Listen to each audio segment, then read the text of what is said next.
রাধে রাধে, শুভ সকাল। আশা করি তোমরা প্রত্যেকেই ভালো আছো। আমার ফ্যামিলিতে আমরা সবাই ভালো আছি। তবে সকাল সকাল উঠে আমি পুজো করে একদম তাড়াতাড়ি রান্নাঘরে গিয়েছি। ও মা, আমার না খেয়ালই ছিল না যে আমার নিমন্ত্রণ আছে মায়ের পুজোর। তারপর কি করলাম, তাড়াতাড়ি রান্নাবান্না সেরে পুজোর প্রসাদ খেতে গিয়ে বসে পড়লাম। আর প্রথমে তো ভক্তি দিয়েছি, আর আমার পেছনে মানে ঠাকুর, ওখানে জায়গার একটু কম, তো সেজন্য ওখানে বসে পড়েছি। আর কত সুন্দর, এত ভালো লাগে, কত সুন্দর মাটা, এত ভালো লাগে।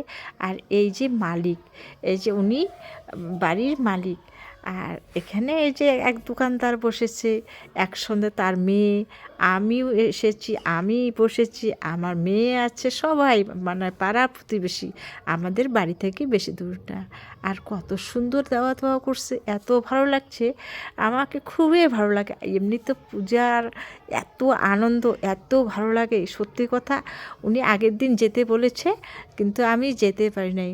যাই হোক, ওই বাড়ি এরা আমাকে পাতা দিচ্ছে সুন্দর করে, আমরা দুই মেয়ে আর আমি বসে পড়েছি। যাই হোক, এখন আমরা প্রসাদ খাবো।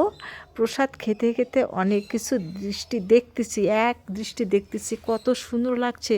আর সত্যি মাটা, যে মার কথাটা আমি ভুলতেই পারতেছি না। আমি আমার মেয়েকে গ্লাসটা যে দিচ্ছে না, গ্লাসটা ঠিকঠাক করে দিচ্ছে, আর আমার মেয়ে এদিকে সেলফি ওঠার তাল। আর আমাকে তো প্রসাদ দিয়েছে, আমি খাওয়া শুরু করে দিয়েছি।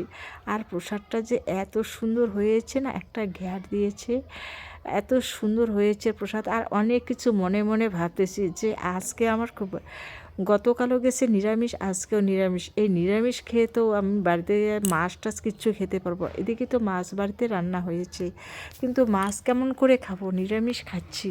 আর এত নিরামিষ খেতে খেতে আর ভালো লাগে না, মাছ মাংস কিচ্ছু খেতে ভালো লাগে না। তবে নিরামিষটা খেয়ে আমি থাকবো, আজকে সারাটা দিন থাকবো, এগুলো মনে মনে ভাবতেছি। আর প্রসাদ খাচ্ছি, আর এত সুন্দর প্রসাদের কালারটা আর ঘ্যাটটা যে এত সুন্দর হয়েছে না, আর খুব শান্তি লাগছে, খেয়েও খুব শান্তি লাগছে। আর মনের আনন্দে আমি অনেক খাচ্ছি, আর অনেক কিছু চিন্তা ভাবনা করতেছি যে মায়ের প্রসাদ সত্যি কথাই এত ভালো লাগে, আর এত সুস্বাদু। আর বাড়িওয়ালাও খুব ভালো, কত সুন্দর করে দিচ্ছে, সবাইকে দিচ্ছে, আর সবাই ওরা আছে, আর খুবই করে। আমাদের বাড়িতে এসেছিল, এসে বারবার বলে গেছে। আর আমার পিছনে এই তো এক দোকানদার বসেছে, এই দোকানদারের সঙ্গে চেনা পড়েছে, আমার দিকে দেখছে, আমাকে মামি করে ডাকে, আমার ভাগনা হয় আর কি। এইরকম করে বসে থাকতে থাকতে ভাবতেছি যে কি করব না করব, বাড়িতে যাব, আবার প্রসাদও খাচ্ছি, আবার রান্নাগুলো কি হবে, বাড়ির রান্না, এগুলো সব কিছু মানে ভাবতেছি, আর প্রসাদে খাচ্ছি। আর মার কথা তো ভুলতেই পারছি না। আর মাটা যে এত সুন্দর না, মায়ের প্রসাদ যে এত মিষ্টি আর সুস্বাদু লাগে, এত ভালো লাগে, কল্পনার অতীত। যাই হোক বন্ধুরা, প্রিয় বন্ধুরা, আমি যে ভিডিওটা করছি, তোমাদের যদি ভালো লেগে থাকে লাইক শেয়ার কমেন্ট করে জানিয়ে দেবে, আর সুন্দর হাতটা দিয়ে একটা সাবস্ক্রাইব করে দেবে যদি ভালো লাগে। আর যদি খারাপ লাগে তাহলে উপরে তুলে দিবে। আর যদি ভালো লাগে তাহলে তো বললামই। আর নতুনদের আমার ভিডিওটা দেখার জন্য অনেক অনেক ভালোবাসা আমার থাকলো, সত্যি কথা। আর আর যারা তো সাবস্ক্রাইব করেছো তাদের তো অনেক, আমি ভাবতেই পারিনি যে আমার পরিবারে এত লোকজন হবে, কত সুন্দর আমাকে ভালো লাগে, অনেক কিছু ভাবতেছি, খেতে খেতে এগুলো চিন্তাধারা এসে গেছে। যাই হোক, আমার ভিডিওটা দেখতে থাকো সুন্দর করে। আর এই দিকে আমার মেয়েকেও দিয়েছে, আমার মেয়ের খাওয়া মোটামুটি শেষের দিকে। আমার মেয়ে আর খেতে পাচ্ছে না, যে বলে আমার মেয়ে, মা এত প্রসাদ দিয়েছে, আমাকে খা না, আস্তে আস্তে খা। আমি এদিকে খাচ্ছি, আমাকে খুবই, সত্যি কথা, আমার মায়ের প্রসাদ খুবই ভালো লাগে, প্রসাদ বলতেই আমাকে ভালো লাগে, সত্যি কথা। আর সত্যি গলাটাও বেশি আমার ভালো না, এখনও শরীরটা আমার ঠিকঠাক হয়নি, তবু আমি কিন্তু ভিডিও করেই যাচ্ছি। আর সত্যি কথা আর কি বলি, বলার শেষ নেই।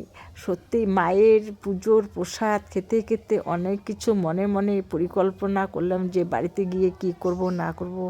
তবে আগামীকাল আবার বাড়িতে অনেক কিছু আছে, আমার অনেক রকম কাজ হবে। এগুলো না না খাচ্ছি আর এগুলো চিন্তা করতেছি যে তাড়াতাড়ি খেয়ে দিয়ে বাড়ি আসবো। বাড়িতে এসে নানান রকম কাজ করব। আর খাওয়া দাওয়া তো মোটামুটি হয়ে গেল দুপুর পর্যন্ত। আর আমার তো রান্না করাই আছে।